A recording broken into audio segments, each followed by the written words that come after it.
Hey, SMB Nation readers, Harry Brailsford here in Washington, D.C. at the CompTIA ChannelCon 2018 conference. We're just wrapping it up. For me, it was about a 5-day trip. For most attendees, it was a 3-day trip.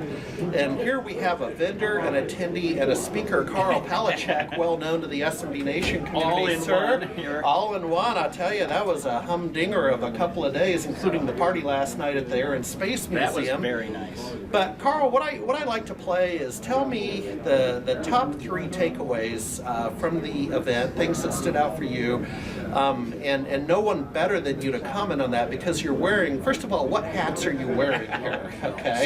So my first hat I would say is as a CompTIA member.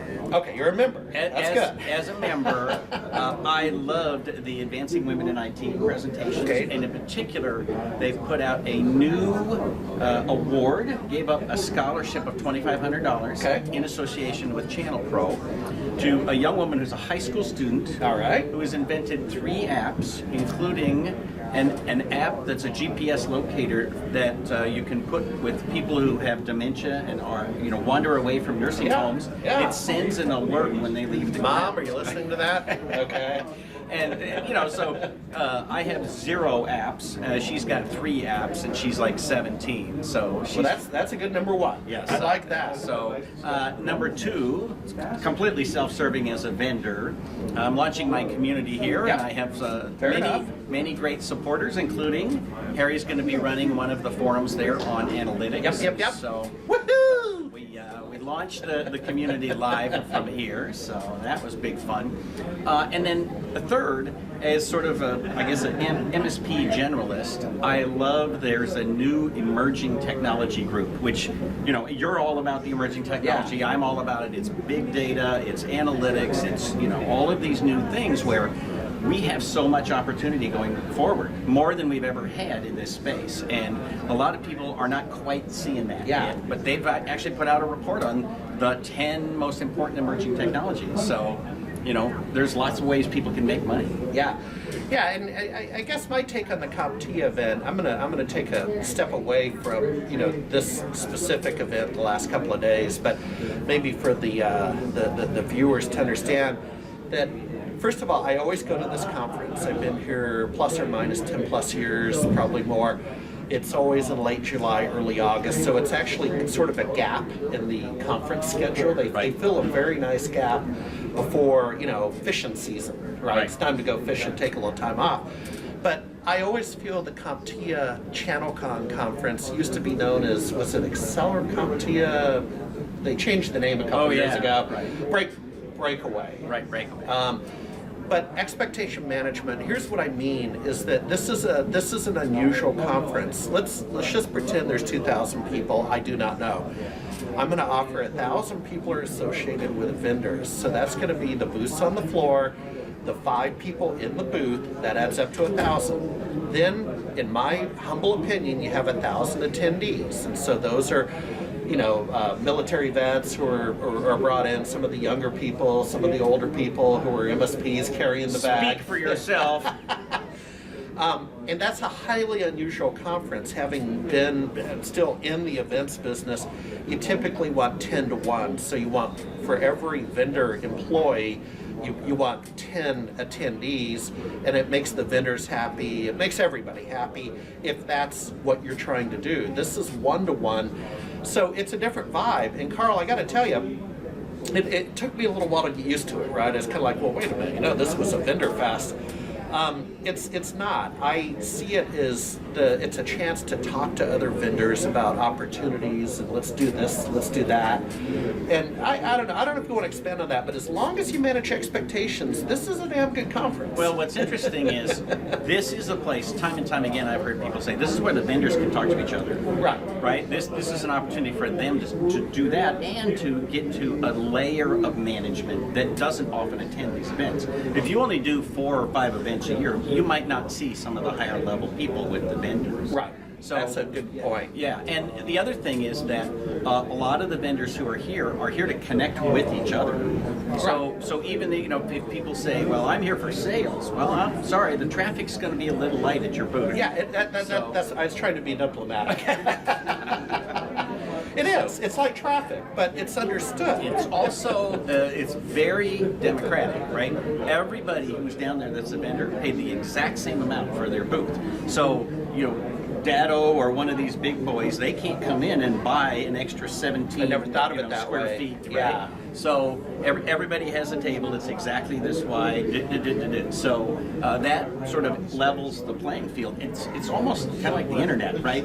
Anybody can show up here and have a booth as big as Intel or Seagate or Microsoft. Yeah, yeah, and you know, my booth, I mean, CompTIA has been very kind to SMB Nation, thank you. And so my booth on the floor, you know, I don't really sell anything, right? I mean, SMB Nation's a community and we provide content, blogging, analysis, etc.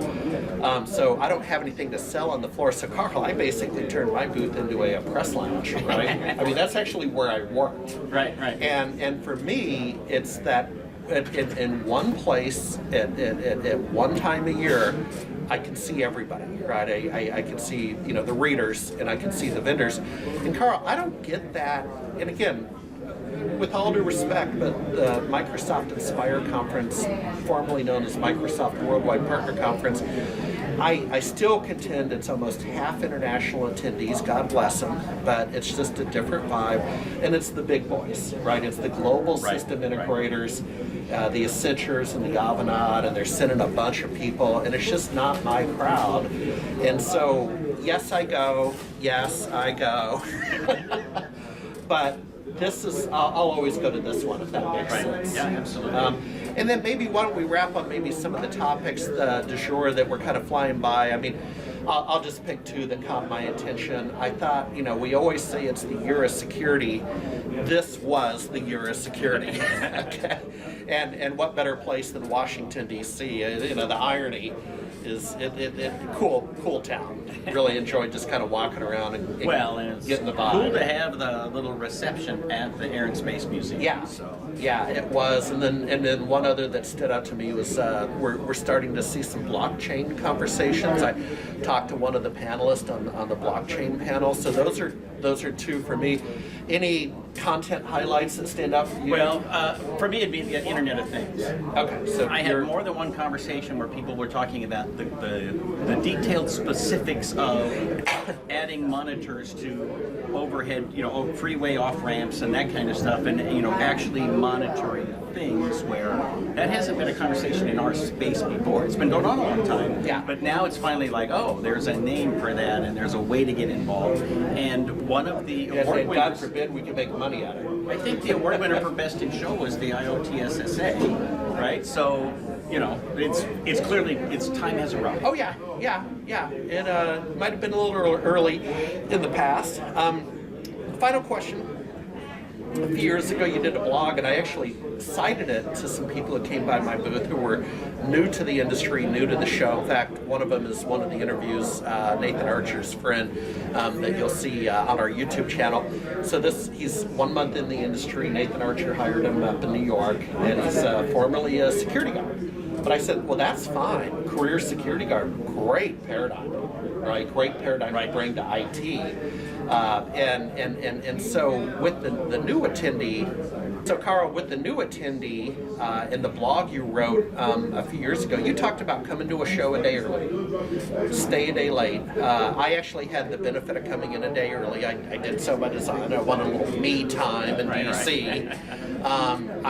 Unfortunately, I can't stay a day extra. I have to fly out late tonight. But talk about that blog, and then has this show afforded you that luxury? I know you probably can't do that every show. So, well, it has afforded me that luxury only because I schedule it that way. I mean, Right. I make that happen. And part of it is, you know, I'm also getting old, so I don't want to be tired all the time. I don't want to fly in, do the show, fly out. Yeah, that's young people work.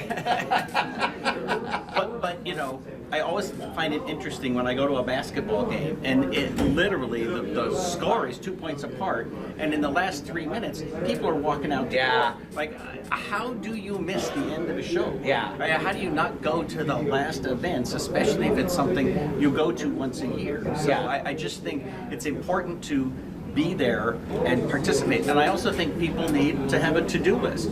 You know, some of the people I've talked to end a conversation by, sorry, but I have 4 more people I need to see today. I think that's a great way to attend a conference. Have your own agenda. Yeah, exactly. Well, sir, where might we see each other next? I'm just trying to think. Where's Channel Pro? Channel Pro is September 6th, and I'm doing a pre-day the 5th. And is that in Boston? Oh, Boston. Oh, better buy my airline tickets soon.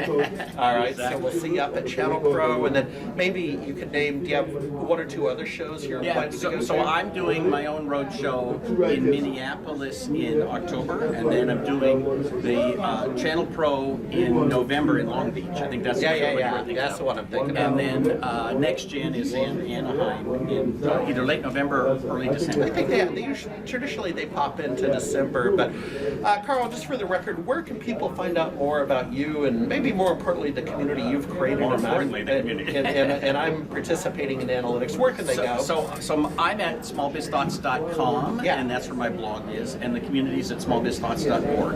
Okay. All right, brother. Nice Safe travels. All right.